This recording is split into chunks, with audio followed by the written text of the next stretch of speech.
তো তুলনামূলকভাবে কৃষি ভিসার একটু বেশি সমস্যা। কৃষি অনেক খারাপ একটা দিক, তারা হচ্ছে আপনার ভিসা ঠিক মতো রাখে না, ঠিক রাখে না, ভিসাটা নষ্ট করে ফেলে, বেতন ঠিক মতো দেয় না।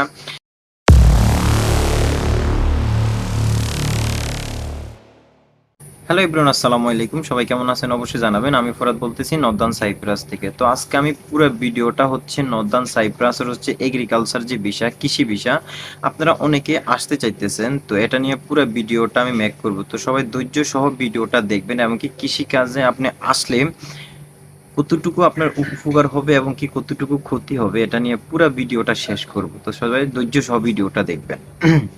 তো ফার্স্টে আমি হচ্ছে কৃষি বিষয়ের যে সমস্যাগুলা এগুলো আমি আপনাদের মাঝে তুলে ধরি, তারপর হচ্ছে ভালো দিকটা বলবো। দুইটা দিকে আছে প্রত্যেকটা সেকশনে, প্রত্যেকটা কাজেরই আর কি। তো তুলনামূলকভাবে কৃষি বিষয়ের একটু বেশি সমস্যা। কৃষি বিষয়, এগ্রিকালচার যে বিষয়টা এটা আর হচ্ছে বিভিন্ন মানে খামার বলেন বাগান বললেন একই ক্যাটাগরির কোয়ালিটির আর কি। তো ফার্স্টে আমি একটা কথা বলি, কৃষি বিষয়ে যে মালিকেরা মালিকেরা হচ্ছে পুরাপুরি সরকারি বেতনটা দেয় না।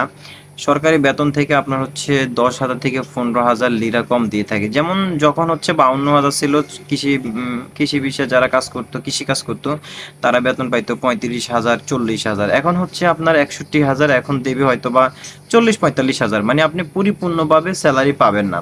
আর যদিও যারা পায় তারা হচ্ছে ফুরান লোক, নবা হচ্ছে 100%-এর মধ্যে 5% কিংবা 10% লোকেরা সরকারি বেতন পায়, কৃষিকাজ যারা করে আর কি।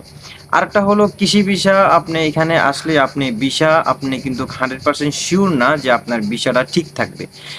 কৃষি কাজগুলো হয় মূলত গ্রামের সাইডে, পাহাড়ের সাইডে, খোলামেলা জায়গায়। ওইখান থেকে শহরও আসতে আপনার 2 ঘন্টা 2.5 ঘন্টা লাগে, মানে একটা সাইডে এই কাজগুলা করা হয়।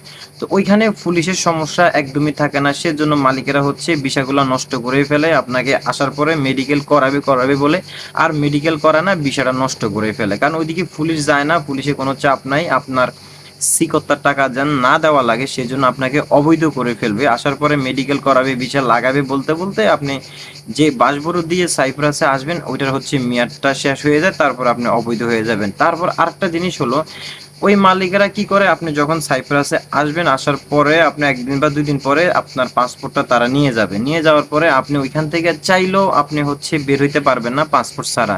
আর আপনি পাসপোর্ট ছাড়া যদি বের হয়ে যান তাহলে তো আপনি আর পাসপোর্ট আবার নতুন করে করাইতে অনেক ঝামেলা। তো এটা হলো অনেক খারাপ একটা দিক, তারা হচ্ছে আপনার ভিসা ঠিক মতো রাখে না, ঠিক রাখে না, ভিসাটা নষ্ট করে ফেলে, বেতন ঠিক মতো দেয় না।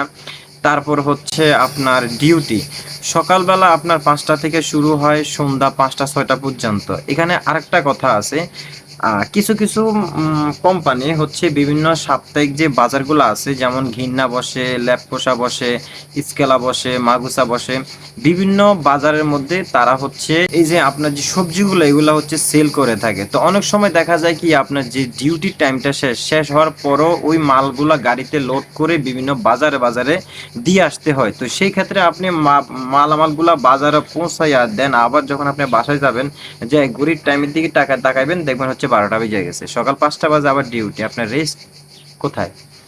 তো আসলে কৃষি বিষয় যেমন হচ্ছে শহরের সাইডে থাকে, অনেক রোদ বাতাস কম থাকে, মানে এত পরিমাণ কষ্ট বলার বলার বাহিরে। তারপরে বেতন নাই, কষ্টে পরিশ্রম অনেক বেশি, তারপর বিষয় নষ্ট করে ফেলে, ঠিক মতো বেতন দেয় না। আপনি যে হচ্ছে বাংলাদেশ থেকে ঋণ নিয়ে, লোন নিয়ে এই দেশের মধ্যে আসবেন, কৃষিকাজ করে আপনি এটা পরিশোধ করাটা আপনার জন্য একদমই মানে অনেক কষ্টকর হয়ে যাবে। আপনি যে হ্যাঁ ধরেন একটা সময় দেখা যায় কি, অনেকে সান্ত্বনা দেয় 1 বছর কষ্ট করে থাকো, কষ্ট করার পরে আপনি এখান থেকে অন্য কোথায় চলে যেতে পারবেন। তো আপনি এই যে 1টা বছর থাকবেন, থাকলে যে আপনার ঠিকমতো বিষয়টা ঠিক রাখবে তারও কোনো সিকিউরিটি নেই। আপনি যে পরিপূর্ণ স্যালারি পাবেন তারও কোনো সিকিউরিটি নেই। এখানে আরেকটা জিনিস হলো, কৃষি বিষয়ের মধ্যে অনেক অনেক মালিকের, অনেক অনেক কোম্পানির মধ্যে দেখা যায় 30-40 জন লোক থাকে।